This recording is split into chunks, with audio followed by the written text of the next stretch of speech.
Okay, welcome and good evening, everybody. Welcome to the October 14th meeting, regular regional council meeting.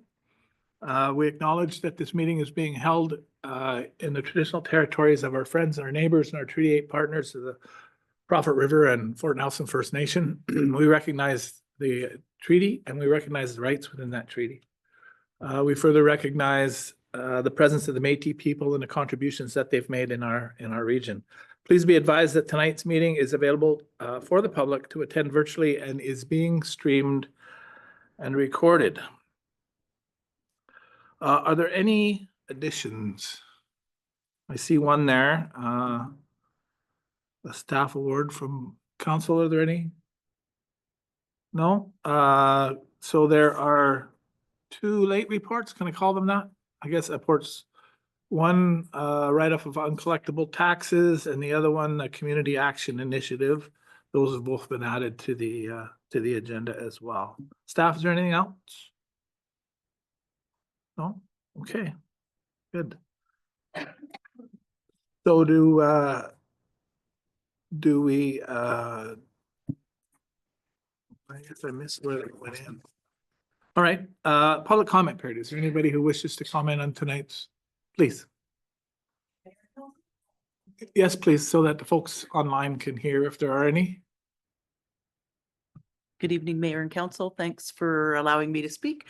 I just wanted to put out a gentle reminder that we do have the Business and Community Excellence Awards coming up on the 22nd of October. And I also brought you some nomination forms because we are taking nominations until 5 p.m. tomorrow. So if, if there's some outstanding business or individual that staff or council would like to see recognized, please, I encourage you to put something in. Thanks. Thank you.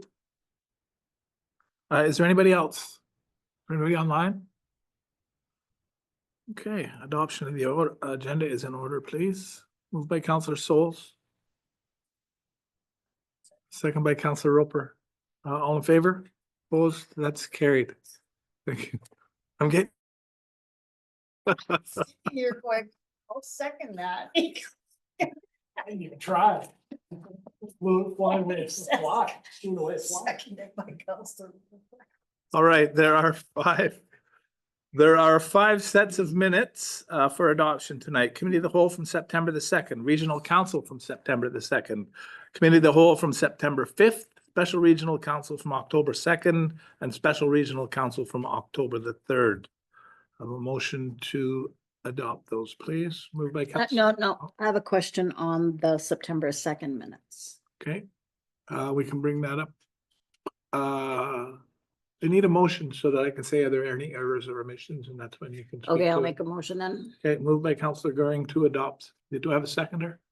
Councillor Souls, thank you. Are there any errors or omissions?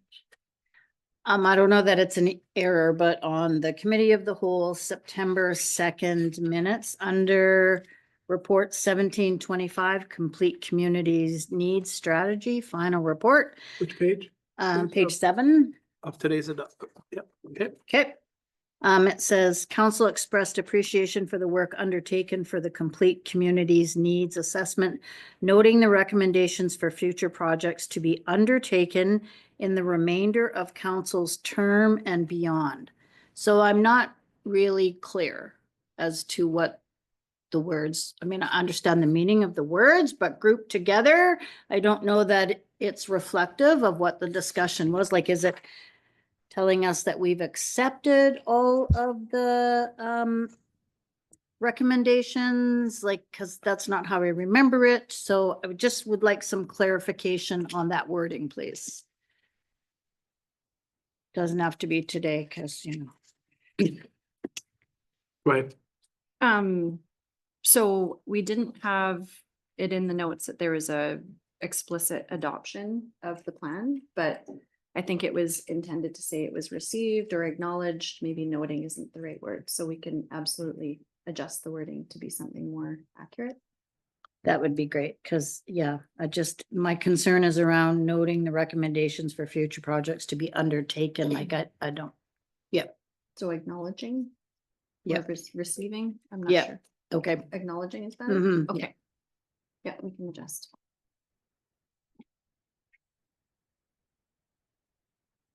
Okay, are there any other errors or omissions or questions?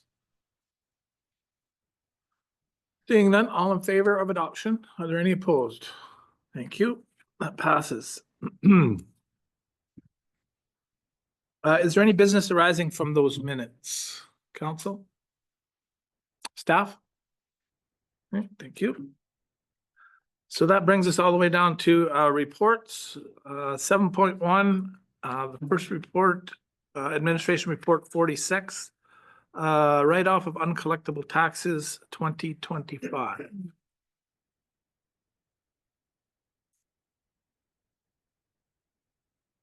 Ms. Pike, please. Thank you, Mayor and Council.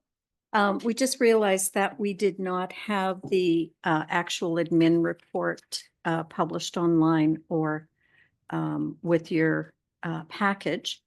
We have distributed the copies. So perhaps I'll go through it a bit. So we have a recommendation that the Ministry of Municipal Affairs be requested to issue a minister's order for authorization to write off property taxes as indicated on the 16-page listing that you did have the ability to review, totaling the amount of $8,660,467.57. Of that, the Northern Rockies portion is $5,577,374 for taxes, and additionally penalty and interest amounts to almost $1.7 million.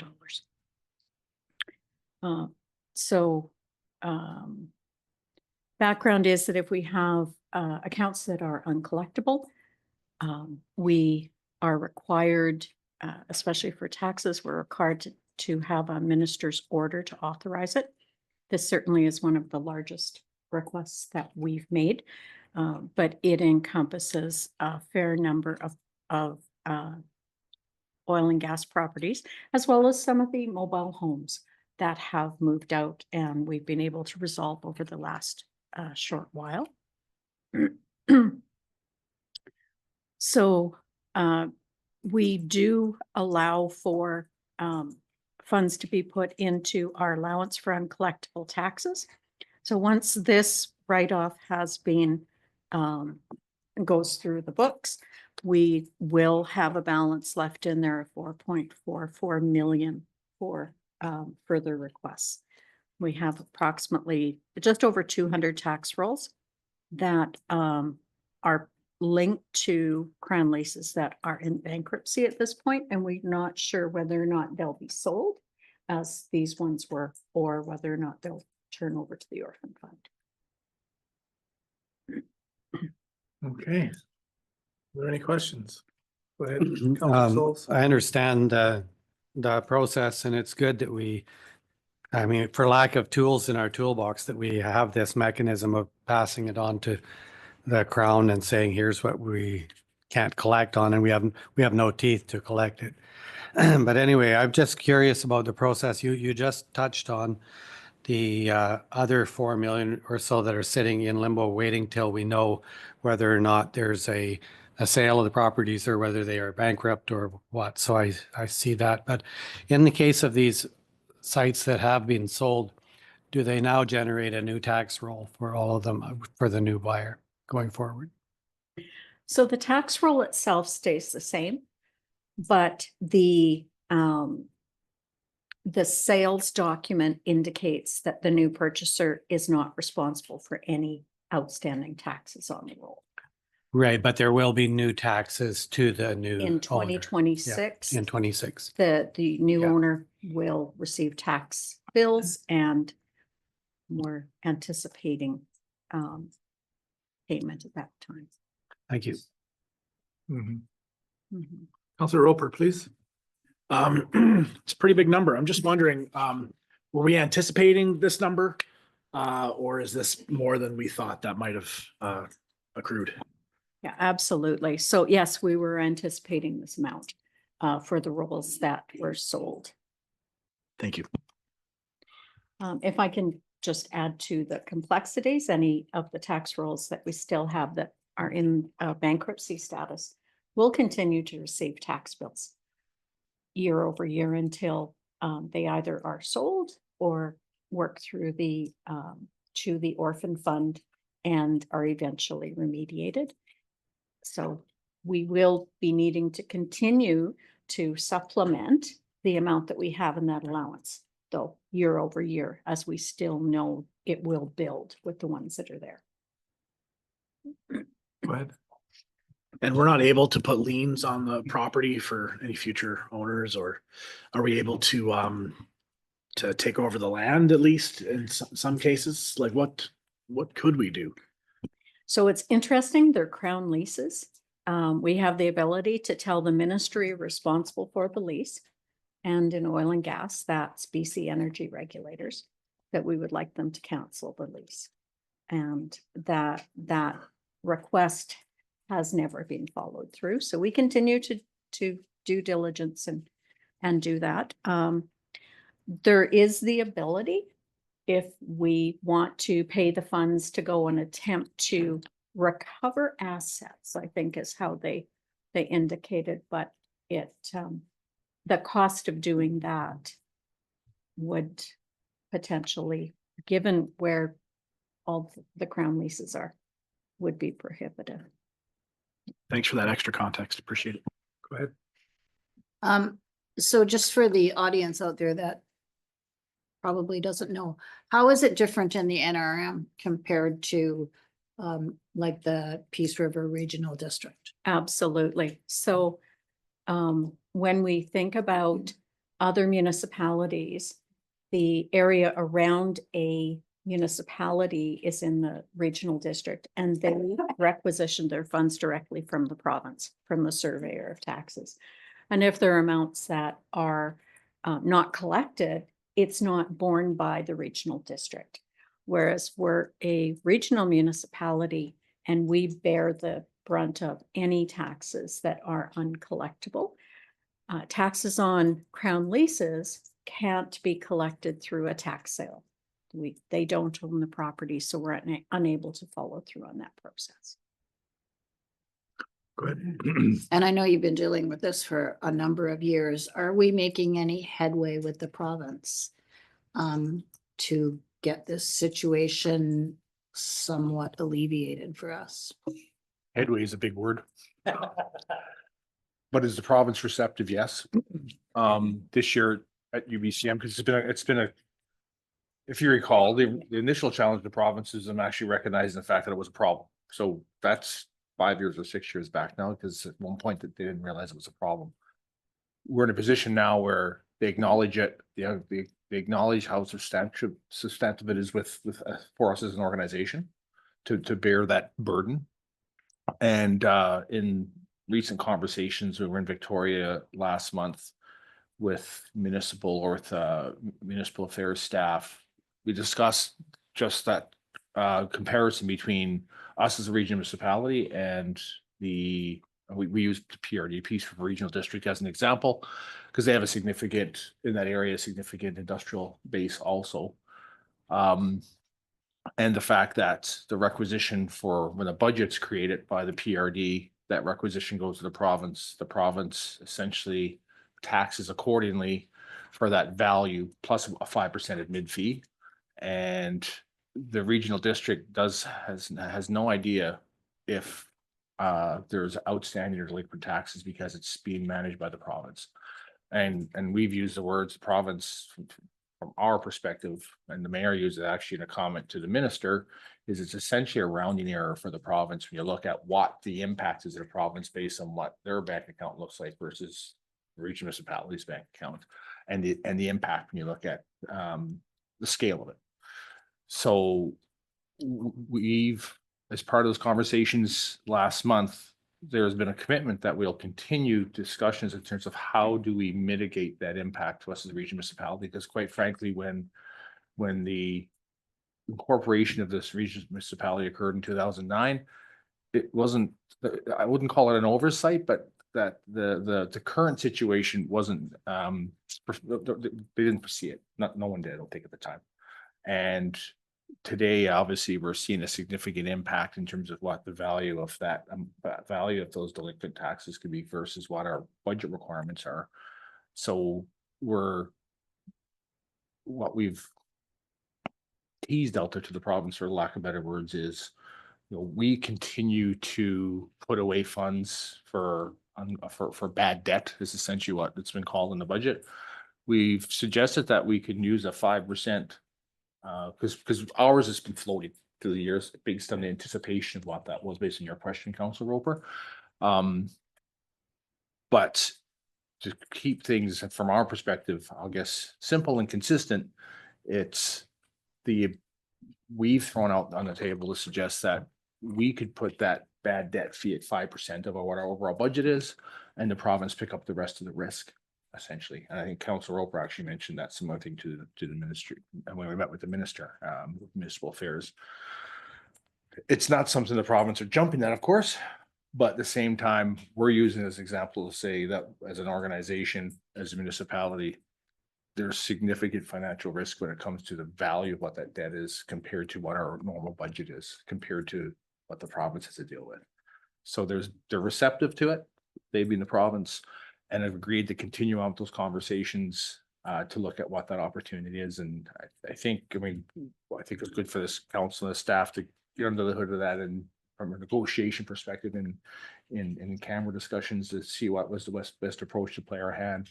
But quite frankly, I think our best option is, at this point, given the fact that the province doesn't have a mechanism to deal with it, because we have the same mechanisms the province does.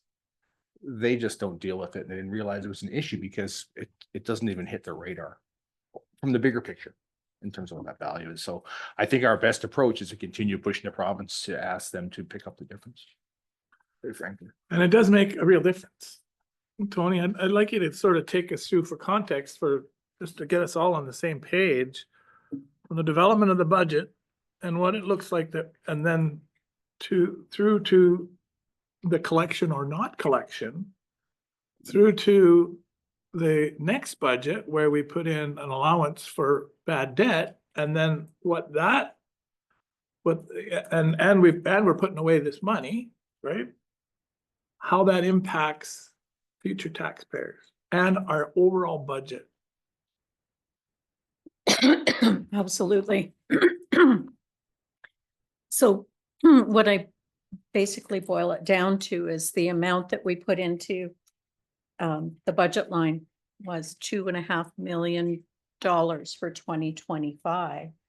And we're collecting tax dollars for municipal purposes of essentially 25 million. So we're requesting 10% of the amount that we're collecting be put away for bad debts. So we get an organization that takes over a bunch of leases. They are responsible for paying their property taxes. Their agreement with BCER is that they will keep their property taxes current, but there is no ability to police it. Once we get to the third year that they haven't paid their taxes, now they're in a delinquent status. And we are able to correspond with the ministries that are responsible for their leases. So I've had instances where those leases are held by the Ministry of Lands. And that ministry is extremely active in getting a hold of the individuals doing the leases. And they're coming in and they're paying their property taxes. They're being held accountable to the obligations of their lease. Oil and gas leases, we don't have the same response. We begin at that stage with legal letters. And generally, the company that we're dealing with tonight, we have seen payments over the years when they've tried to bring them up to good standing, but at the end of the day, they haven't been successful.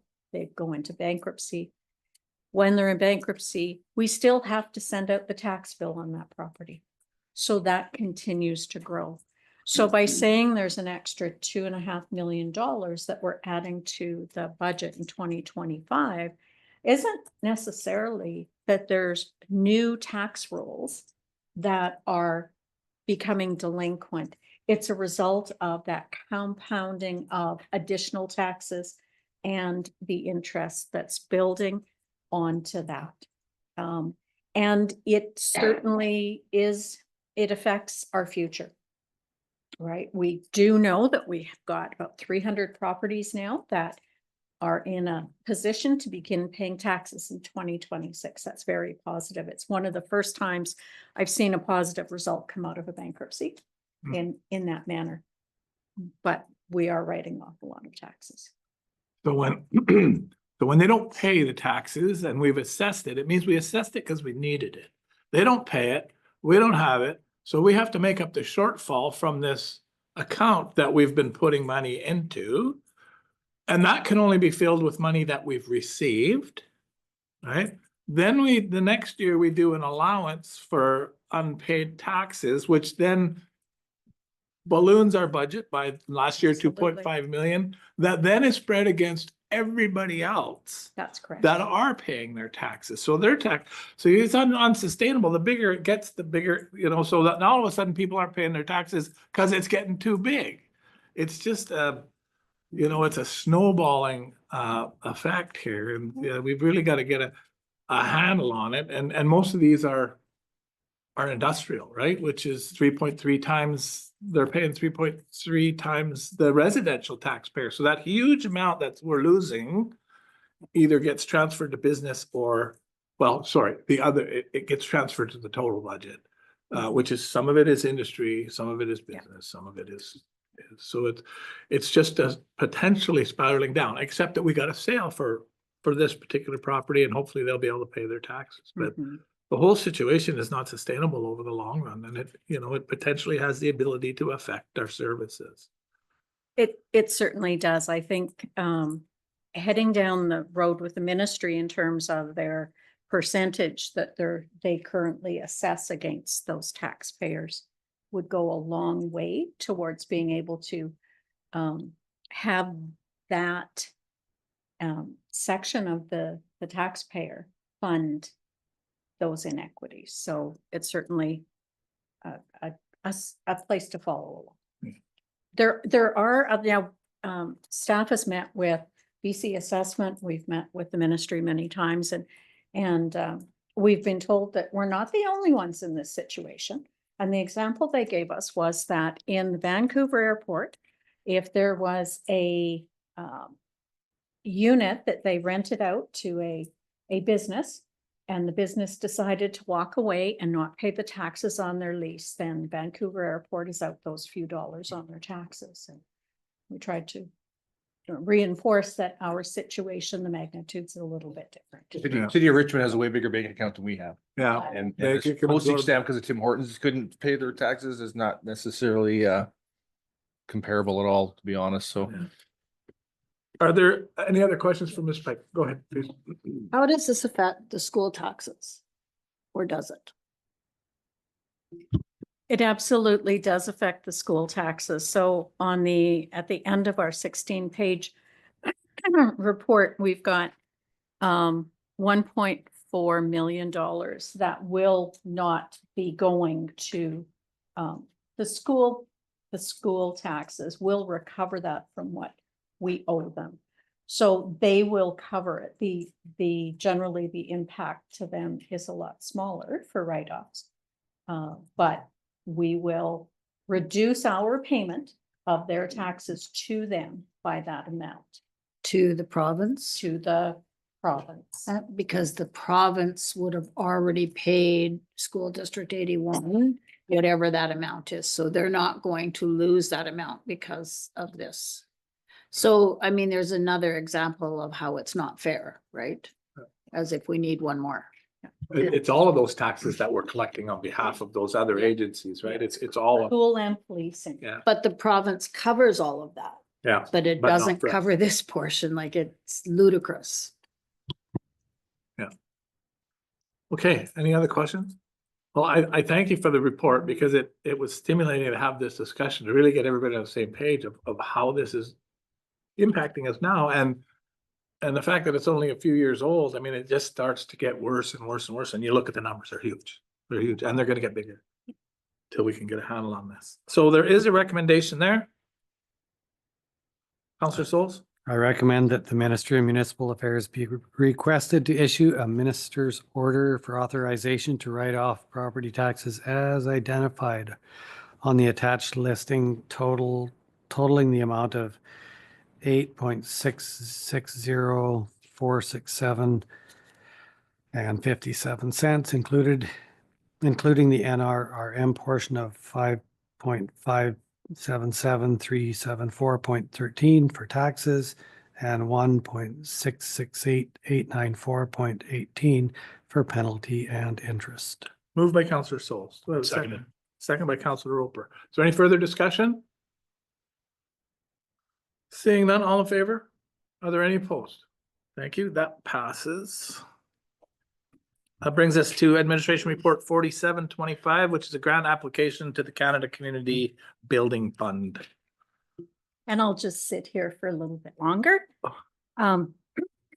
So we are applying for $50,000 towards the implementation of a long-term planning and financial analysis software. So you hear us talk about how we're inventorying our assets, how we're determining their useful life, we bring another bit of information in on how we determine reserve funds, what our water and sewer rates are, what our operating costs are. We're doing a lot of work on service delivery, but we don't have an effective mechanism for the organization to bring all that information together and be able to report out and make good decisions, or at least good recommendations, and look at different scenarios. So we're currently implementing the modules for water and sewer as part of the sustainable service delivery. And we recognize that we do have the ability to bring all of the assets in if we had additional funding to do that and the additional resources to pull all the information together. Should the grant not be successful, we're just continuing with the original water and sewer implementation. Thank you for that. Does anybody have any questions? So just to be clear, we have the software already and we're using it for water and sewer. We're beginning to implement it for water and sewer. Yeah, I see the benefit of the long-term benefit of this at pulling together, making it easier to pull together information with respect to what our services are costing us, right? And and at some point, you know, this community is likely going to have to do a core services review, and which this software will make that run much more smoothly. You know, to really, you know, put these two reports together and you can kind of see what potentially is happening in the future. None of us want to ever see it go that way. But you know, for the $50,000 investment, I think it'll just streamline things in the future. You know, when we really start looking at services across the board and whether they're sustainable or not. So I'm all in favor for this. Is there anybody else? Comments? Okay. There's a recommendation there. I would make the motion that a grant application be submitted to the Canada Community Building Fund Strategic Priorities Fund under the capacity building stream for $50,000 to fund the implementation of the long-term planning and financial analysis software. Moved by Councilor Roper. Do I have a seconder? Councilor Souls? Is there any further discussion or questions? Seeing none, all in favor? Any opposed? That passes. Thank you very much. Admin report 4825, statement of financial information. Sophie report. And I'll take this one as well. So this afternoon, we had our financial statements presented to us. And once we have that, we're able to release our statement of financial information report, which is legislated by the Financial Information Act. So we've provided some background in terms of the requirement for it and how we bring it about. Also on the agenda, we have got the attachment, which is the actual Sophie itself. And then we've got the checklist that we're obligated to send in as well. Thank you. I read this report with interest. There is one little typo, Where, and I don't know if it's you guys or if Please. it's there, page 45. oh, it's all me. what, So, are you on page 45 of our agenda? I don't have it that Oh, way. okay, so, it's it's the first page of your report, right after the Sophie. Yeah. Right, in the very top, the very first paragraph, the last sentence, it's R2 Oh, required. my goodness. Isn't that the way it's spelled? Oh, yeah, for Okay. sure. Yeah. Thank you. We will fix that. Yeah, not that I usually pick those up, but that one just jumped up. That jumped up. And it's just a very small, obviously, it has no contextual concern at all, but I know you guys like putting out professional stuff. So that's why I brought it Yes, up. thank you. There is a recommendation there. Or, sorry, are there any questions with respect to the Sophie report?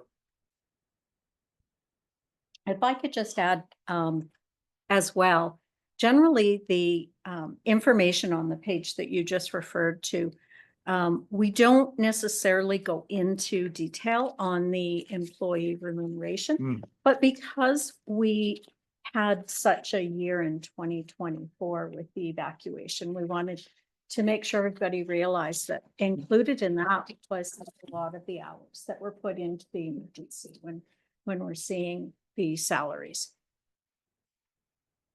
Yeah, I thought that was a very good reminder, because it does, if you look past Sophie reports in this one, it looks like there's a big inflation, a whole bunch of money. Yes. Yeah, but there was, these sort of explain why that happens, so. Thank you for that. There's a recommendation there to accept. Do I have? Somebody want to make that motion? Go ahead. Keep going round and round. Counselor Gerwin, please. That council approves the Northern Rockies Regional Municipality Statement of Financial Information for its 2024 fiscal year. Thank you. Moved by Counselor Gerwin, second by Counselor Roper. Are there any further questions or discussion? Seeing none, all in favor? Are there any opposed? That passes. Thank you very much. 7.4 is the 2026 permissive tax exemption bylaw number 240. Big agenda for you tonight. Dawn. Sorry, sir. Oh, did I miss one? I'm sorry. There was an addition of Oh, admin report oh, 49. I'm It's- sorry. Yep, the addition is there. I just didn't mark it down on my. So this is the Community Action Initiative.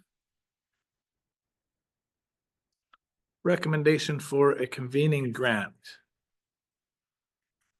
Ms. Thompson, please. Good evening, Mayor and Councilors. The report before you is a reflection of a recent conversation that occurred at the Community Health Plan Steering Committee regarding a grant opportunity to reestablish a harm reduction committee. There was some urgency around the submission of the grant application, and Jaylene was kind enough to draft the report, actually. So if there's any questions, she'll answer them. That's it. That was it. Thank Go you ahead. thank you for the joint report. You're welcome. Are there any I'm surprised to questions? see my name. Are there any questions from council? No. No? I'll make Uh, a motion. Oh, do you have a question? No, I can do it during the motion or after you. Can make a motion that the NRM submit an application for $20,000 convening grant through the Community Action Initiative to support the reestablishment of a community committee addressing mental health and substance use care. Thank you. Moved by Counselor Growing. Do I have a seconder? Counselor Souls will second that. Thank you very much. Are there any questions? So I do have a couple of questions, I guess. It talks about a $20,000 grant, and it talks about the community health planning table and the contractor that's helping with that. Is the expectation that that contractor will be the one who sort of starts moving things along? Is that how that read? I read that right. So then what are the actual chances that this will be an ongoing grant year over year instead of a one-time thing? That's like, is that normal for these folks to fund those things year over year over the long term? Yeah, so the community action initiative, is that, yeah, is the organization that offers the community action table annual operating grants. Mhm. And my understanding is that Fort Nelson wasn't eligible based on our population size. But I think some of their eligibility requirements have changed over the years. They're recognizing that some of the challenges defy population. So this is, they wouldn't offer an annual operating grant in the absence of a convening grant. So this is kind of step one in order to demonstrate the need and have the capacity within a table to then basically apply for future years operating grants. So, There's no guarantees. right, but so we'll be responsible for this program? No, so I think like this is step one. My hope and belief is that through the reestablishment of the committee, there will be another organization that surfaces that could take on that kind of leadership role. So we recognize that unless there's organizational capacity to lend, it's hard to keep a committee like this functioning well.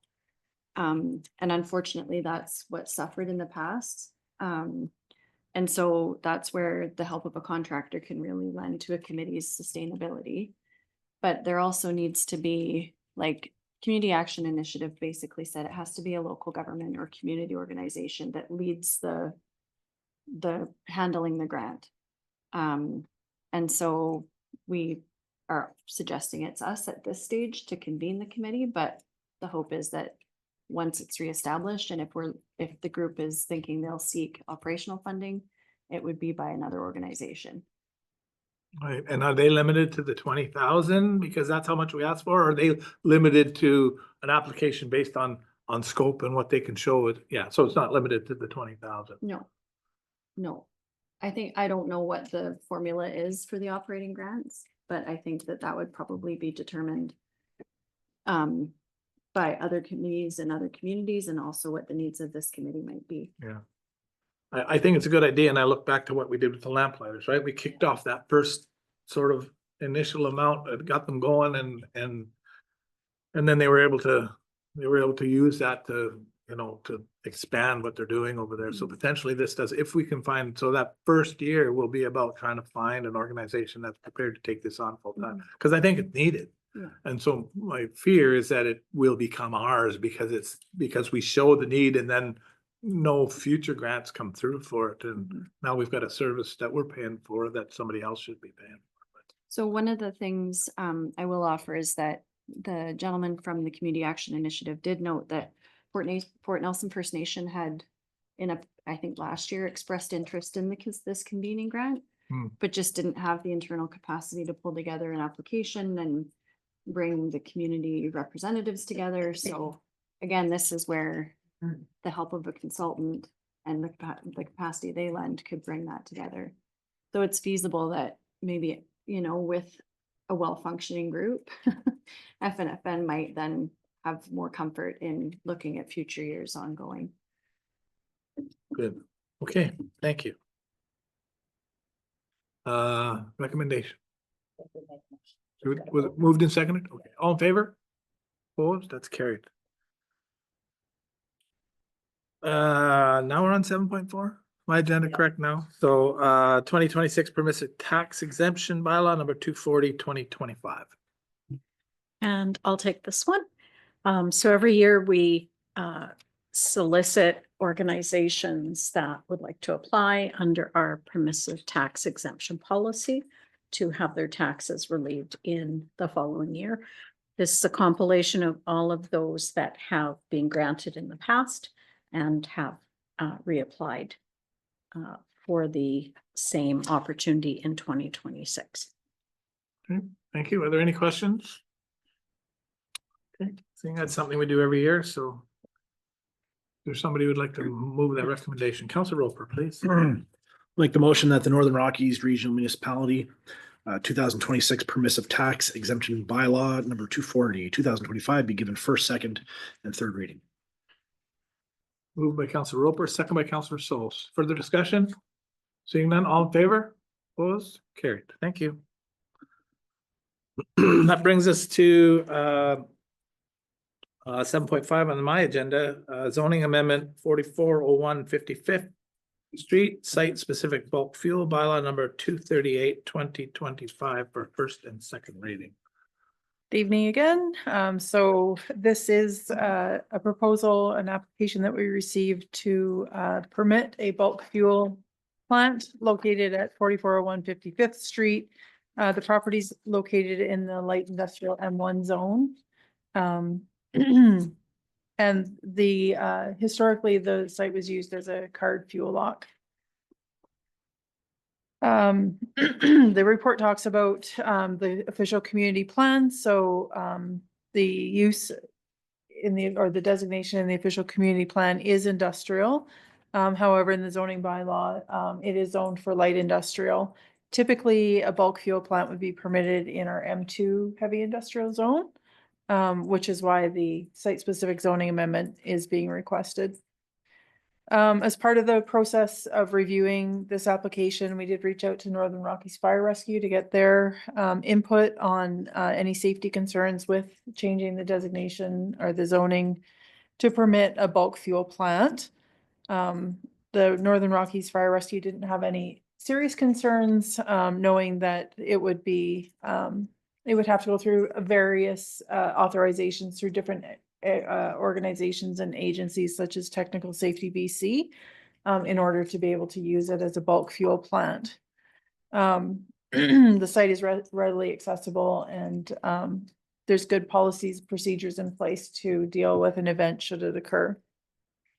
This application will also be referred to the Ministry of Transportation for their comment, as it is within 800 meters of an intersection, as well as we would, if going to a public hearing, we would then send out notification to property owners within 100-meter radius. With that, we're recommending that first and second readings be given to the zoning amendment. We'd follow that with public notification as well as the referral to the Ministry of Transportation. Okay, thank you for that report. Are there any questions or comments? I guess clarification for me first is has staff made a determination whether they're in favor and they're bringing this forward because they think it's a good thing, or are you bringing it forward as part of the process that you're recommending the process move forward so that we can get public input? We're bringing this forward as an application that's been submitted by the public without any bias, but noting that bulk fuel plants are traditionally zoned for M2 use. And that currently is at 295. Musqueam Heights, yeah. Okay. Councillor Souls, I saw your hand up. Yeah, in reading the report myself, I'd like to see it go to the public hearing. I think that's an important thing. I'm comfortable with moving it forward to that stage. I really don't have any concerns about the application, apart from the one caveat, and that is that I think that, especially in the case of a fuel storage site, the risk of too close of a forest that's already in the community forest target for removal of a bunch of it. But that, I think those two things would have to work hand in hand, because the flying embers from our nearby Parker Lake area is not conducive to having fuel to land embers on. However, we see the very same thing that exists out in M2. So on the other side of the river where the industrial area is, it has the same potential fire risk problems. So given that this one is right on the edge of town, I think that those two things should be looked at together. Thanks. Yeah. And so there's been no request for information from any other bulk dealers, or no conversation with them? Yeah, that would be part of the public process if they choose to come forward. Correct. We would do notification within that 100-meter, 110-meter radius of adjacent property owners. We'd also have to follow the Local Government Act in regards to public notification and posting on our website, the Right. information. So no specific request would go to the current bulk fuel owners. No. Okay, it would be up to them to pick it up and decide whether they wanted to come to the public hearing or not. However, if council felt it was prudent to do so, we could certainly look into doing that. Right. Okay, Just one thing I forgot to mention as well, given I was thinking, okay, why would you have an intermediate site? And when you have the existing bulk businesses and so on, and some of the fuel there, like I know of at least 2 companies that move large volumes of fuel to the Yukon directly from Edmonton. And, this is actually the perfect staging ground for any deliveries from here to the Yukon, because it's halfway from Edmonton. And so I think there's a bunch of benefit to both the fuel industry, but the benefit to us, I think, would be as well that by having it operating, it also creates jobs in our community. That's also good for us.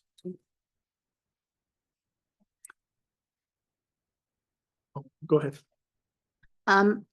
So I have a few concerns. One being the proximity to Art Fraser Park. Second being the anticipated increase to the traffic flow coming off the highway. So if they're coming from the north, it's my understanding that they're from the south, they're gonna come deposit the fuel, and then trucks from the north are gonna come and pick up the fuel and take it back up. So the trucks will be turning off the highway right where the park is, going down to pick up their fuel, and then going back north. So the anticipated increase in the traffic, and then the sheer volume of the amount of fuel being held so close to town is of a concern to me.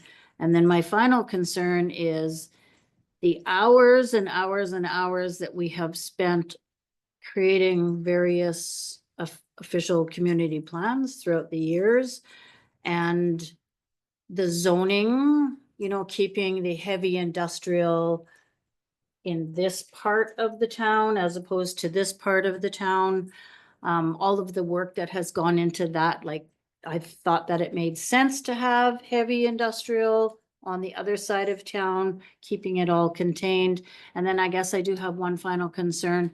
For me, when I'm trying to make a decision, if we do site-specific zoning for this particular enterprise and another enterprise in the light industrial wants to do something similar, how do you then not approve a site-specific zoning for that businesses as well? So then is there a possibility that we're just then navigating our heavy industrial use into our light industrial use?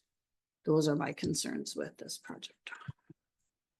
Thank you. I have a few similar concerns to that, not so much process related, but the safety, the volume, the pure sheer volume of potential fuel stored right inside the community limits. And, I think that Councillor Souls makes a good point about the proximity of the forest to that. I recall, we all recall the fire that's fresh in our minds with respect to the amount of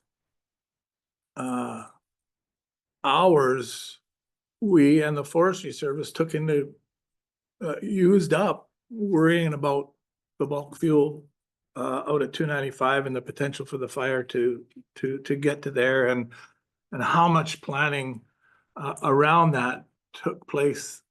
All of a sudden now there's potential for us to do that double, right? Two different places. I have a concern about changing a bylaw when there is a clear designated area for that's being used for that purpose now and has space for that. I understand, that storage is there, and I'm not sure if I got whether there was a previous request for a zoning change. But definitely the tanks are standing there. I drove by there today. So that's from a long time ago, or for at least some time ago. There was there. So I want to find out the details around why that zoning process didn't move forward. So that's the volume, the proximity to the forest, the planning that we had, and so, and the trucks. So the trucking one was, I debated myself about that because when it was busy here and all of that industrial area that was back there, trucks were using that same road for all of that. So the volume of trucks is I'm sort of debating whether that's gonna have an impact on my decision ultimately, or not. But the cargo of the trucks. So now it's not just trucks for the petroleum industry that support that petroleum industry that would have been in the back here for light industrial, right? All those trucks that were coming out of there to go out to the bush. That's, the volume is the same, but we're talking about fuel trucks and we're talking about them at a pretty significant intersection where they're not just turning right from north, they're turning left from Edmonton as well. So the volume of traffic at that intersection, based on the fact that it's fuel, concerns me because there have been fatalities at that. And it is close proximity to a recreation zone.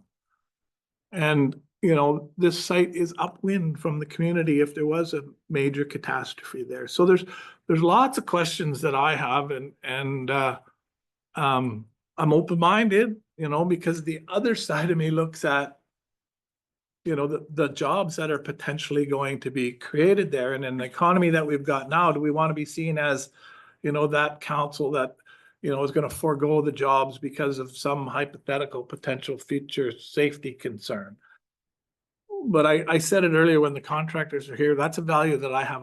I personally don't want to have to be in a position to choose between the economy and the safety of the community. And so, but I do want to hear what the public have to say. I do want to hear if other bulk fuel operators come forward. I do want to hear people who frequent and use the park. I want to hear their perspectives. Certainly, I'd like to hear the proponents' perspective on why they think this is not going to be hazardous to the community. So I'm comfortable moving forward with, if council is, to the public hearing stage. It does not mean that we have to, because we do a public hearing, we have to move this past third reading, right? It can fail at third reading, it can fail at adoption. So, but I sure would like to hear from folks out there who are more knowledgeable in the past history of that site, and as well as anybody who might be concerned from the public. My thoughts. Councilor Roper, have you got any? I mean, it's kind of a big deal, so I'm wondering if you got some. Yeah, no, absolutely. Yeah, I appreciate the concerns raised. I see the official community plan as more of a living document than say a set of rules we have to abide by all the time.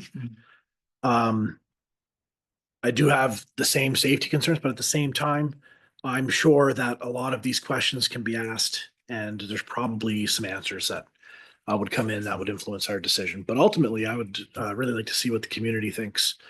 And if there is an opportunity to diversify our economy, I think we should take that, not at the expense of safety, but if our concerns with safety can be satisfied, I think. So yeah, this isn't approving it or not approving it. This is just moving it on to the next step, which is community engagement, which I think is the most important part of the process is finding out what the community has to say. So yeah, I'm totally in favor of moving this forward and doing the public hearing.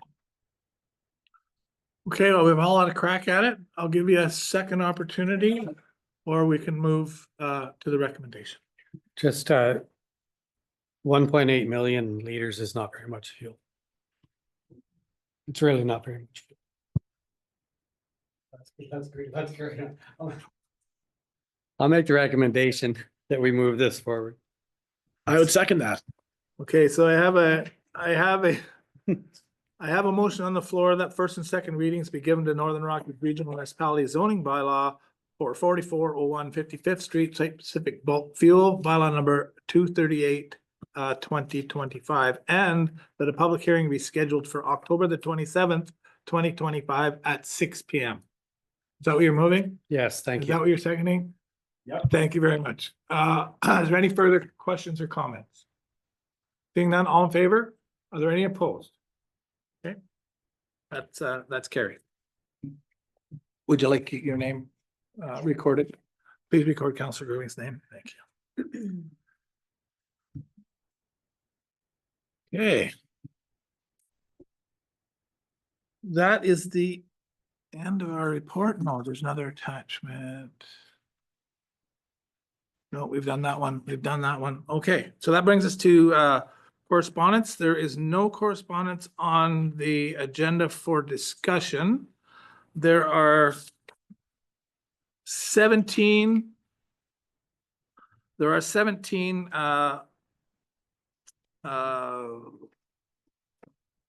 pieces of information for discussion, correspondence for discussion.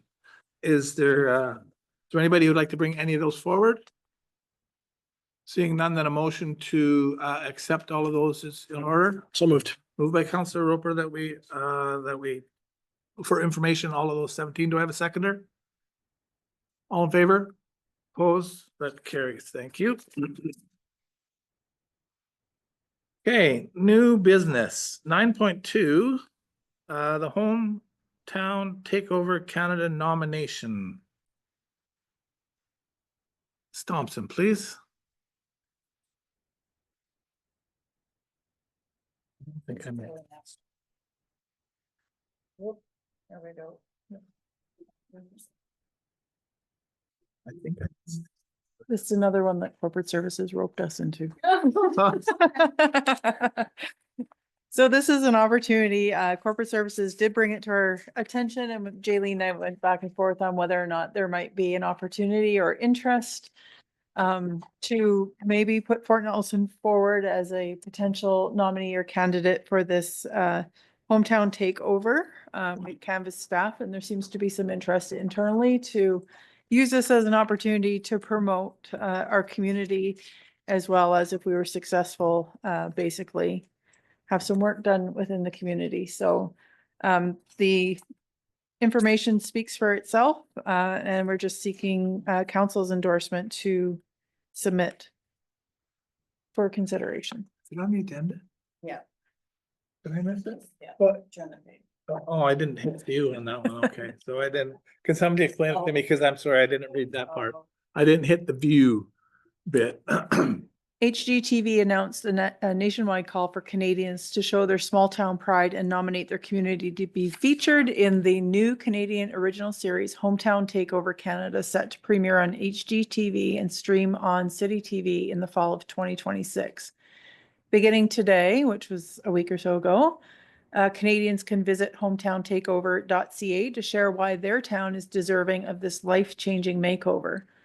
Hometown Takeover Canada is on a mission to spark a nationwide small town revitalization movement, starting with one special town. If successful, the show would shine a light on a Canadian small town facing real challenges and give it the boost it needs to get back on its feet. HGTV is looking for a Canadian small town that has a population of 20,000 or fewer, and is asking for submissions to include photos and videos of the area in the community that need the most love, whether it be public parks, main streets, gathering places, or change makers' homes. That's almost exactly word for word on the Village on the Diet request. Yeah, that's a great opportunity. Great opportunity. Thought? Okay, go ahead. Go ahead with your question. Do we have the capacity to make the application? And then if successful, do we have the capacity to support the initiative as it comes through? Because we all know how much work these things can be. I believe between corporate services and planning that we would have capacity to put in the application. And I think if we were successful, I think that would then be another conversation with Scott and potentially yourselves of where it sits on the priorities. If it highlights our community and creates a benefit for homeowners or for our parks or whatever that we end up, being successful with, then I think, it's a fairly important project. But that's my 2 cents. You have any comments? Okay. Gonna say, like a production like this it's an economic driver. Because you think of all of the staff and services that are required to wrap around a production, that in itself contributes to a local economy. I mean, you would know from your experience in Taylor, but yeah, and the premise of some of the other programs that they've done is very much, it's pretty inspiring. Like they restore buildings in communities that people get behind, and they, you know, it's new people moving to a community and they buy a derelict home and they help them restore the home, or they take over a new business and they help them restore the business. And it's not just a, you know, extreme home makeover type of show. It's pretty grounded in kind of community values, which we're doing so many projects that align with even the premise of the show. So it's pretty neat that the timing's well placed. I think it's a great opportunity to showcase the community and the value that's here. And you know, if people are looking at that, it's another way for us to potentially attract, or at least put our community into the minds of people who might not have ever seen it before. Are there any other comments? So are you looking for a motion of support? I'll make a motion that council supports the application process to the Hometown Takeover Canada nomination. Okay, moved by Councilor Growing. Do I have a seconder? Second. Councilor Roper seconds that. All in favor? Opposed? Carried. There's an email poll for ratification with respect to the letter written to Northern Lights College over the level 3 automotive service technician. So a motion just to ratify that, please. Moved by Councilor Gerwing. Do I have a seconder? Councilor Souls. Thank you very much. All in favor? Opposed? That's carried. Thank you very much. Council reports. So I think I just wanted to make mention, I think we missed it at the beginning, item number 2.1, the staff awards for the third quarter. So just recognizing firefighter for his 20 years of service. Yeah, I wasn't sure what we were doing, if we Yeah. had somebody coming in for that or what. So I just, Okay, so if that's, I was thinking that maybe it was gonna be down under new business, so so it is important that we recognize staff, firefighters and all our staff for the amount of time and dedication they put in to the community. I'm sure many put in hours way beyond what they get paid for. I certainly sense that. You know, I don't want to draw out firefighters, but they do have a very specific and unique job. They put their lives on the line. And for 20 years, for somebody to be putting their lives on the line for our community, you know, it's great to recognize, and important that we recognize that service and that contribution. You know, we did the walk with the firefighters, and you know, to see just how dedicated they are to their service and to each other is inspiring. And so, although I didn't want to single him out as a firefighter, I did, because I think he and all the firefighters do a wonderful job, as do all the rest of our staff. And to put 20 years into a community, you know, and see all the changes. Yeah, it's great that our staff stay with us, and we do our best to recognize them. So that's my comment with respect to that. Does anybody else have any comments with respect to firefighter Pete? Okay, I'll continue my Thank you. report then. okay. Okay, Thank you for yeah, you're bringing welcome. that up. So it's kind of long, but like we haven't met in a while, so that's why. So September 3rd, I met with the executive from the Fort Nelson Child Development Organization and presented the draft government transfer policy. September 4th, presented the draft government transfer policy to the Historical Society staff and board. September 5 and October 3rd, I attended the Community Health Planning Implementation Meeting and working on finalizing the work on the non-emergency travel information and subsequent recommendations. If you want a copy, please let me know and I'll get you one. Diana, at that meeting, Diana reported that the healthcare appreciation event at the golf course was a great time, attended by 56 people. Weather was great. Fun was had by all. Nice. And just a note that our community paramedic position remains unfilled and probably will for the very near future. September 9th, I attended the Grace Manor AGM, and they are fully engaged with BC Housing and continually work to provide affordable, independent housing for seniors. With the advent of the Better at Home program, seniors are able to stay at home and independent longer, which is a win-win for everyone. And the Grace Manor Board is committed to updating their policies and procedures, and we have worked throughout the summer on that project. September 11th, presented the draft government transfer policy to the executive director and the board of the Fort Nelson Community Literacy Society. September 13, attended the street festival along with staff, personed the NRM's booth, Worms and Compost. What's not to love? Always a big hit. What a great event it was. Great food, entertainment, workshop, and just bringing the community together. It was wonderful. So well done. And Ryan Dickey has a video out with some highlights of the street festival if you're interested. September 14th, along with the mayor, I attended the annual firefighter walk. And as always, our fire rescue department did a great job bringing us all together to honor and support our fire rescue personnel. September 15, attended the immigration informational meeting hosted by the Fort Nelson Chamber of Commerce. 2 staff from IRCC, thanks Bev, presented the various immigration options available. Businesses in attendance once again highlighted their frustrations with the system. September 18, attended the BC Rural Health Network Implementation Committee meeting, and later that day, the board executive meeting. September 20th, attended the annual trail mix run, and everybody's still awake? Come on, you sleeping? Yes. You Attended got that written down? yeah. The trail mix run and the Terry Fox walk. This event is a fun-filled way to celebrate together and highlight some of our amazing residents. September 24th was really busy. Started with the BC Health Coalition Steering Committee meeting. And I attend this as a representative of the BC Rural Health Network.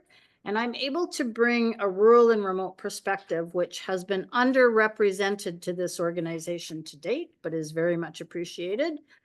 Following that meeting, I attended the BC Rural Health Network board meeting and then the NRM's EAC committee meeting, and watch for information forthcoming on a pilot project, engaging a few local businesses and working with them to divert their kitchen waste out of the landfill.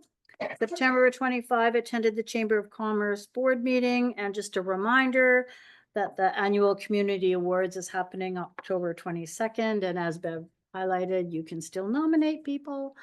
Following that, Councillor Enoch, staff and I met with the library board, and there's some of their staff to present the draft government transfer policy. September 26th, I attended the Child Development Daycare Open House. Just was wonderful to see that new facility and how many years they've worked with the school district to make that a reality for our community. So it was a really nice day. September 28th, attended the Lamplighters Open House and Barbecue. October 4th, attended North Paws Open House. And if you haven't all been there, you should go look at what they've done for that facility. It's just beautiful. October 7th, I was honored to attend the community send-off for Dr. and Judith Kenyon. It's just so hard to put into words, but the send-off was just absolutely beautiful. And I just wanted to tell you that I was speaking with two RCMP members. Well, they were the escorts, and they were actually, there was such a delay because the Kenyan vehicle got stopped. They actually got out of their vehicles and they were sitting around talking, and I went up there and I thanked them for coming, and they just said, like, you wouldn't get this very many places. Like, this is absolutely amazing. I hope that this community can hang on to this. Like, this is just fantastic. They didn't have enough nice words to say. So that was really, really touching. Yeah. And then later that day, I attended the OCP steering committee meeting, reviewing the modifications proposed by the legal department. October 8th, attended the seniors planning meeting, and the 2026 seniors week is June 7th to the 13th. So if you want to make note of that in your calendars. October 10th, along with the mayor and staff, I attended the meeting with Chiro, president and CAO of Northern Health. Topics discussed include the CT scanner project, non-emergency health travel, and services for seniors.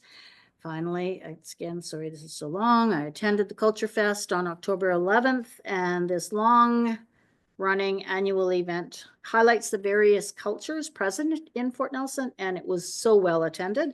Lots of displays, activities, food and entertainment, and well done, Literacy Society. Thank you. Are there any others? Okay, then I will give my report. So on September the 2nd, I met, well, I had was it me? It was all the mayors of BC, a meeting with Minister Ma, and talking about the new infrastructure ministry and how it's different in the way they're going to do infrastructure projects in the future. Mainly, they are dealing with schools and that sort of thing, highways and bridges. They're really not that interested yet because their budget's not big enough to get into the whole hospitals and ministries of health, though they are kind of combined. So I think they'll take over health infrastructure later on, and that's basically what they were rolling out on that.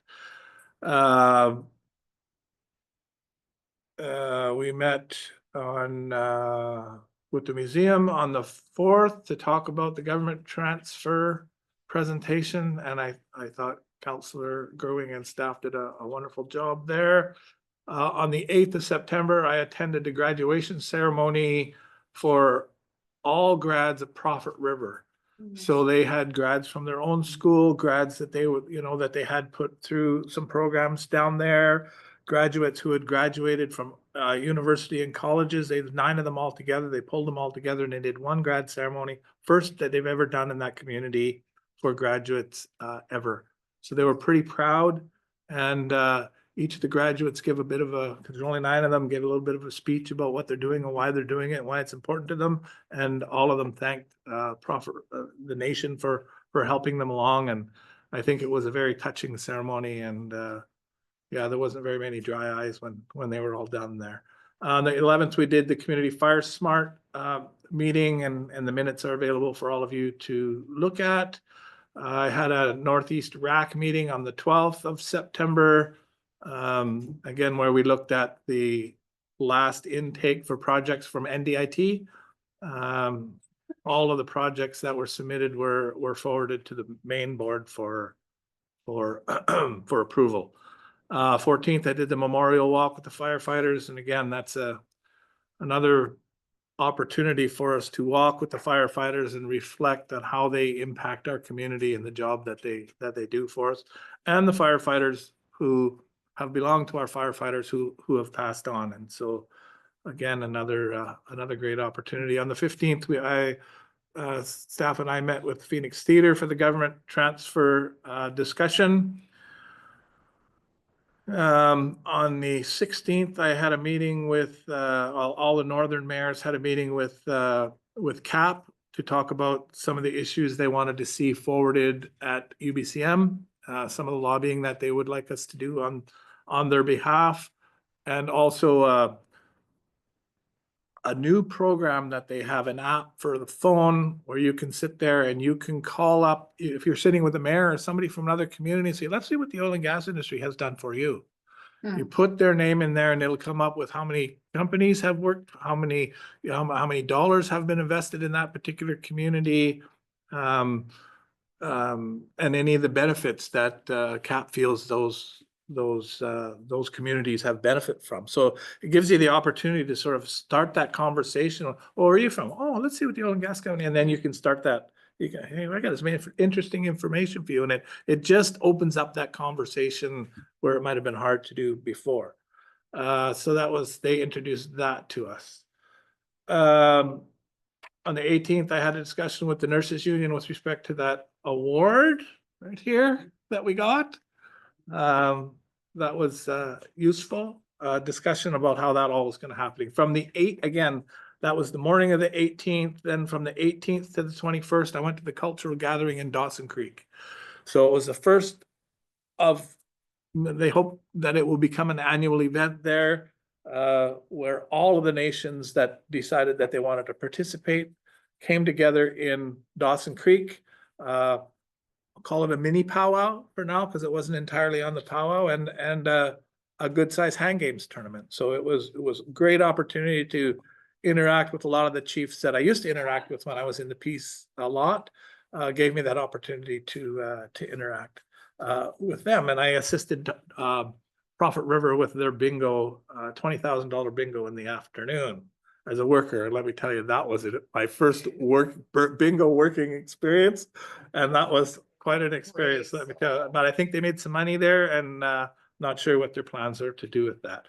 22nd to the 26th, I was at UBCM. I am reporting in the Pulse with respect to the meetings that we had and what our asks were. I know all of you have your own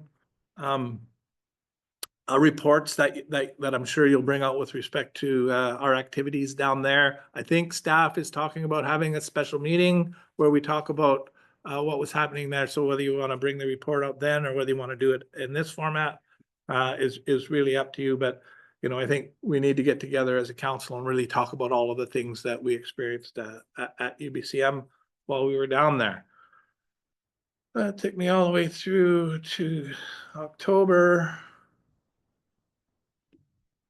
Those are meetings that we all had opportunity to attend. Special board meeting of NDIT, the main board, where they were really looking at spending a significant $15 million on a new project to put a fiber optic line across to Daljangeets and Queen Charlotte Island, because the one that they've had in there has been torn up by fishermen multiple times. So they're looking at putting it. So that was $15 million to do that. We approved that project. I think that's. I also attended this prize send off for Dr. Kenyon, and I think you've covered that well. That brings me to today. So that's my report. Okay. Is there any outstanding business? None. Are there any notice of motions for the next meeting? None. Public news media question answer period. Nobody online? Anybody in the gallery? Do you have something? Please, Deb. Thank you. Just in regards to the tax roll, the taxes that we're unable to collect, if there's, and the conversations that are happening with the province, if there's any way that the chamber can support that process through a letter or through other means, please don't hesitate to call on us, because I mean, this obviously has impacts on the municipal budget, which has impacts on business. So just wanted to put that out there. Thanks. Thank you. Okay, that brings us to item number 13 on the agenda, the resolution to move into a closed meeting. And that the meeting be closed pursuant to section 91A of the community charter. Personal information about an identifiable individual who holds or is being considered for a position as an officer, employer, or agent of the municipality, or another position appointed by the municipality. I'm mover for that, please. Move by Councillor Soul. Do I have a seconder? Councillor Gerwing, thank you. All in favor? Opposed? Thank you. We'll take a couple minutes, bathroom break, and then we'll start up again. Thanks. Oh, thank you, everybody. We are finished with the in-camera portion of tonight's meeting. There are a couple of reports that we'd like to rise with. I'll turn it over to the corporate manager, please. Rising in report In-camera resolution number 425, moved by Counselor Gerwing, seconded by Counselor Enox. That the Northern Rockies Fire Service be authorized to assist in the celebration of the departure of the Kenyon family, carried unanimously. In-camera resolution number 525, moved by Counselor Gerwing, seconded by Counselor Enox. Expenses up to $500 for signage be authorized from the mayor's discretionary fund, which was in reference to the departure of the Kenyon family, carried unanimously. In-camera resolution number 3425, moved by Counselor Roper, seconded by Counselor Souls, that a budget of $25,000 is allocated to retain a qualified professional to conduct biological assessments and prepare an implementation plan, including required authorizations to confirm the 4 sites recommended by the Community Wildfire and Resiliency Committee as viable water sources for wildfire suppression activities, carried unanimously. In-camera resolution number 3625, moved by Mayor Fraser, seconded by Counselor Gerwing, that the applications for Cecilia Adabong and Michelle Draw be denied at this time for the Northern Rockies Recruitment, Retention, Education, Training Incentive Program, and that they be considered again should they fill full-time positions, carried unanimously. And moved by Counselor Roper, seconded by Counselor Souls, that Jeff Thompson is appointed as the Northern Rockies Regional Municipalities Designated Director to the Fort Nelson First Nation, Northern Rockies Regional Municipality Community Forest General Partner Corporation, CF Corp, and that staff proceed to recruit for an alternate director of the CF Corp, carried unanimously. Thank you very much. Adjournment of the regular meeting is in order, please. Moved by Counselor Roper, second by Counselor Souls. All in favor? Any opposed? That's carried. Thank you very much. Thank you, everybody, for attending tonight.